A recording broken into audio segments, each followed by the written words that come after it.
তোমালোকৰ শ্ৰেণীৰ ছাত্ৰ ছাত্ৰীসকলৰ জন্মদিনৰ এখন তালিকা প্ৰস্তুত কৰিব কৈছে ঠিক আছে কোনটো মাহত কিমান মানে কাৰ কাৰ জন্ম দিছিল আমি এখনো আমি এটা উদাহৰণস্বৰূপে মই ভৰাই দিছো ধৰিলো জানুৱাৰীত ছিল 4 জন ফেব্ৰুৱাৰীত 6 জন মাৰ্চত 3 জন এপ্ৰিলত 7 জন মেত 9 ধৰিলো 0 জুনত আছিল 2 জন জুলাইত 7 জন যেনিবা আগষ্টত 10 জন সেপ্টেম্বৰত 2 জন আকৌ অক্টোবৰত 3 জন নৱেম্বৰত 5 জন ডিসেম্বৰত ধৰি ললো 8 জন এটো মই সম্পূৰ্ণ এটা মনৰ ফালৰ পৰা ভৰাইছো তোমালোকৰ ক্লাছত যদি ছাত্ৰ ছাত্ৰীসকলৰ জন্মদিন বিলাক জানাতে তেতিয়াহ'লে সেইমতে ভৰাবা নাইবা উদাহৰণস্বৰূপে তোমালোকে যিকোনো ভৰাব পাৰে কোনো কথা নাই এতিয়া কি কৰিব লাগে দাগ চিহ্ন কাটিবলৈ ইয়াত 4 আছে আমি যেটো মতে দিছো হেতু মতে দাগ চিহ্ন কাটিম এফালে 6 আছে গতিকে আমি এটো মতে কাটিলো ইয়াত 3 আছে আৰু ইয়াত 7 আছে আমি যি মতে পঢ়াইছো সেই মতে আমি দাগ কাটিব লাগিব সেই কথাটো কিন্তু মনত ৰাখিবা ইয়াত শূন্য আছে গতিকে আমি ইয়াতে একো নিদিও শূন্যৰ কাৰণে আমি একো দাগ কাটিব নোৱাৰো ইয়াত 2 আছে এফালে ইয়াত 7 আছে পুনৰ তাৰ কাৰণে আমি এটো দাগ কাটিলো ইয়াত 10 আছে আমি যেটো সংখ্যা দিছো হেমতে আমি দাগ কাটিছো ঠিক এদৰে ইয়াত 2 আছে পুনৰ ইয়াত 3 আছে 3 কাৰণে আমি তিনটা দাগ কাটিলো ইয়াত 5 আছে 5টা দাগ কাটিছো ডিসেম্বৰ এফালে 8 আছে আমি প্ৰথমে 5টা কাটিলো পুনৰ 3টা কাটিলো গতিকে মই যেমতে এই সংখ্যাবিলাক দিছিলো হেমতে দাগ কাটিছো তোমালোকে এই ধৰণে দিবলৈ যত্ন কৰিবা এতিয়া চোৱা আমাক তলতে কেইটামান প্ৰশ্ন সুধিছে গতিকে আমি তালিকাখনৰ মতে এই প্ৰশ্নবিলাকৰ উত্তৰ দিবলৈ চেষ্টা কৰিলে কোনটো মাহত আটাইতকৈ বেছি জন্মদিন পৰিছে এতিয়া চোৱা আমি সংখ্যাকেইটা যদি চাও আটাইতকৈ ডাঙৰ সংখ্যা আমাৰ কি আছে ইয়াতে 10 আছে তাৰ মানে আগষ্ট মাহ 10 টো মানে কি আগষ্ট মাহ গতিকে আমাৰ আনসাৰটো কি হ'ব এই তালিকাখনৰ মতে হ'ব কোনটো মাহত আটাইতকৈ বেছি জন্মদিন পৰিছে আগষ্ট মাহত ঠিক হেতৰে বি কোনটো মাহত আটাইতকৈ কম জন্মদিন পৰিছে কম জন্মদিন কোনটো মাহত তেতিয়া চোৱা কম জন্মদিন আমাৰ দুটা মাহত আছে আমি দেখিবলৈ পাইছে এফালে জুনত 2 জন আৰু এফালে সেপ্টেম্বৰ গতিকে আমি দুইটা মাহে লিখি দিম কোনো কথা নাই তালিকাখনত যেটো আমি হেমতে ভৰাইছিলো গতিকে আমি কি লিখিব লাগিব এফালে জুন আৰু এফালে সেপ্টেম্বৰ আমি এখিনি লিখিব পাৰো জুন আৰু সেপ্টেম্বৰ আৰু এটা কথা মন কৰিবা আনসাৰখিনি আমি কাৰ মতে দি আছো এই তালিকাখনৰ মতে দি আছো গতিকে সেই কথাটো মই তোমালোকক কৈছো যদি তোমালোকে তালিকাখনৰ সংখ্যাবিলাক বেলেগ বেলেগ কৈ দিয়া আনসাৰবিলাকো বেলেগ বেলেগ হ'ব 3 নম্বৰ জানুৱাৰী মাহত কিমান জনৰ জন্মদিন পৰিছে আমি চাও জানুৱাৰী মাহত কিমান জনৰ পৰিছে 4 জনৰ পৰিছে আমি গতিকে এখিনি কি লিখিম 4 জনৰ 2 নম্বৰ আমাৰ কি কৈছে মে আৰু জুন মাহত মুঠতে কিমান জনৰ জন্মদিন পৰিছে মে আৰু জুন দুটা লগাও কৈছে এতিয়া চোৱা মে 0 আৰু জুন মাহত 2 জন তাৰমানে 0 আৰু 2 লগালে কি হ'ব 2 জনৰ পৰিছে গতিকে আমি এখিনি কি লিখিম 2 জন ঠিক ই কোনোবা মাহত কাৰোৰে জন্মদিন নপৰাকৈ আছে নেকি এতিয়া আমাক সুধিছে যে হয় আমি চোৱা এই মে মাহত কাৰোৰে জন্মদিন নাই গতিকে আমি কি কৈছো মে বুলিখিনি উত্তৰটো লিখিব পাৰো এতিয়া 1 নম্বৰ তালিকাখনৰ তথ্যখিনি দণ্ডচিত্ৰত প্ৰকাশ কৰা এটো মই তোমালোকক কৰাই দিছো তোমালোকে চাই কৰি পেলাবা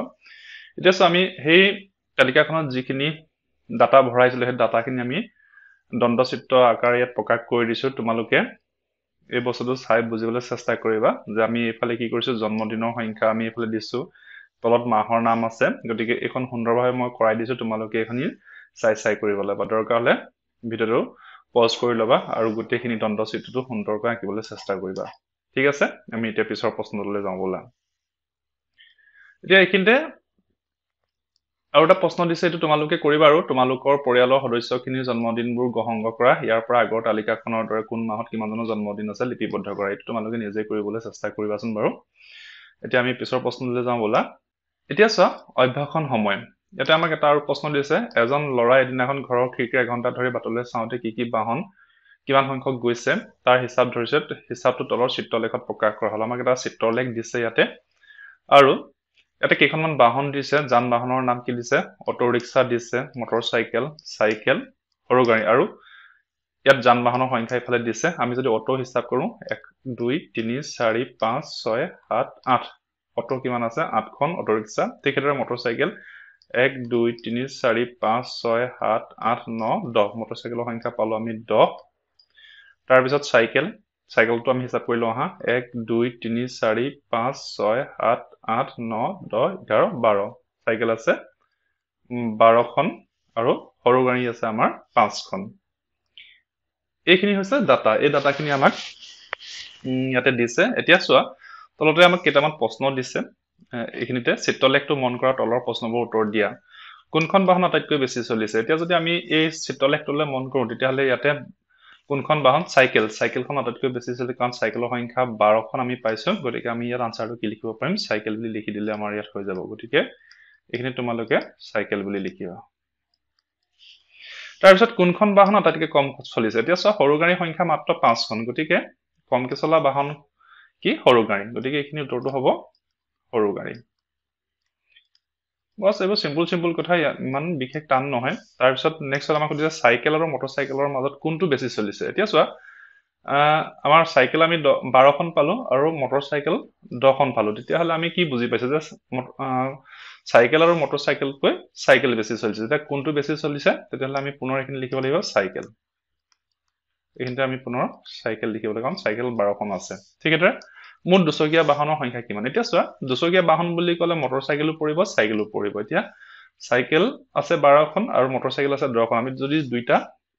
প্লাস কৰো তেতিয়াহলে আমি টোটাল কিমান পাম 22খন গতিকে আমি ইয়াত আদৰ আনসাৰ আমি কি দিব লাগিব 22খন বুলি দিব লাগিব তে এইখিনি যিখিনি গোটে ডাটা হে ডাটাখিনি আমাক কিখত প্ৰকাশ কৰিবলৈ কৈছে যে চিত্ৰলেখৰ তথ্যখিনি দ্বন্দ্ব চিত্ৰৰে প্ৰকাশ কৰে আমাক দ্বন্দ্ব চিত্ৰৰে প্ৰকাশ কৰিবলৈ কৈছে এই দ্বন্দ্ব চিত্ৰটো মই তোমালোকক আঁকি দিছো এই ধৰণে তোমালোকে কৰিব পাৰিবা এতিয়া চোৱা এই দ্বন্দ্ব চিত্ৰটোত মই তোমালোকক সুন্দৰকৈ কৰাই দিছো তোমালোকে চাই এই দ্বন্দ্ব চিত্ৰটো আঁকিবা তোমালোকৰ নিজৰ বহিত তিনিয়ে উজু কাট পেন্সিল স্কেল ব্যৱহাৰ কৰি দৰকাৰ হলে এই ধৰণে কালাৰ দি দিবা কালাৰ দিলে কি হ'ব দেখিবলৈ শুনি হয় গতিকে এই দ্বন্দ্ব চিত্ৰটো মই দেখুৱাৰ ধৰণে তোমালোকে আঁকিবা এতিয়া আমি পিছৰ প্ৰশ্নলৈ যাওঁ বলা তাৰপিছত চোৱা 2 নম্বৰত কিছে তোমাৰ শ্ৰেণীৰ 5জন ছাত্ৰ-ছাত্ৰীৰ ওজন আৰু উচ্চতাৰ জোখৰ তালিকা তলত দিয়া ধৰণৰ ইয়াতে আমাক কেইজনমান ছাত্ৰ-ছাত্ৰীৰ নাম দিছে আয়াত ৰহমান বিনয় কুমাৰ কাকলি দেৱী তুলুমণি নাথ মিনতি ৰায় আৰু এওঁলোকৰ উচ্চতাৰ জোখ এফালে দিছে এফালে উচ্চতাৰ জোখ দিছে আৰু এফালে আমাক কি দিছে ওজনৰ জোখ আমাক কিলোগ্ৰামত দিছে আৰু এই তথ্যখিনি আমাৰ দুটা দ্বন্দ্ব চিত্ৰৰে প্ৰকাশ কৰিবলৈ কৈছে এটা খুব ইম্পৰ্টেন্ট কোৱেশ্চন পৰীক্ষাত আহিব পাৰে গতিকে এই তালিকা এই দ্বন্দ্ব চিত্ৰটো মই তোমালোকক কৰাই দিছো তোমালোকে উক্ত দ্বন্দ্ব চিত্ৰটো চাই তোমালোকে নিজৰ বহিত এখিনি কৰিবলৈ যত্ন কৰিবা প্ৰথমে এই প্ৰশ্নটো তোমালোকে নিজৰ বহিত সুন্দৰকৈ পাতি লবা কাৰণ তালিকাখন পাতিব লাগিব তালিকাখন নাপাতিলে তোমালোকে দ্বন্দ্ব চিত্ৰটো সিধা আঁকি দিব নোৱাৰে গতিকে তালিকাখন তোমালোকে তোমালোকৰ বহিত পাতি লবা আৰু এই দ্বন্দ্ব চিত্ৰটো এই ধৰণে মই যি ধৰণে কৰাই দিছো এই ধৰণে তোমালোকে সুন্দৰকৈ তোমালোকৰ নিজৰ গণিতৰ বহিত কৰিবা গতিকে এই তিনটা দ্বন্দ্ব চিত্ৰ পালো গোটেইকিটা দ্বন্দ্ব চিত্ৰ মই তোমালোকক সুন্দৰকৈ কৰাই দিবলৈ চেষ্টা কৰিছো তোমালোকে ভিডিওটো পজ কৰি এইখিনি তোমালোকৰ বহিত টুকি লবা তেতিয়াহলে আজি আমি এই ভিডিওটোত তোমালোকৰ এই পাঠটোৰ শেষৰখিনি প্ৰশ্ন উত্তৰ কৰিলো ইতিমধ্যে মই এই পাঠটোৰ ওপৰত তিনিটা ভিডিও বনাইছো আশা কৰো তোমালোকে গোটেইকিটা ভিডিও চাই পাঠটোত যিমানখিনি অংক আছে তোমালোকে কৰিবলৈ চেষ্টা কৰিবা গতিকে আজিলৈ মানে ধন্যবাদ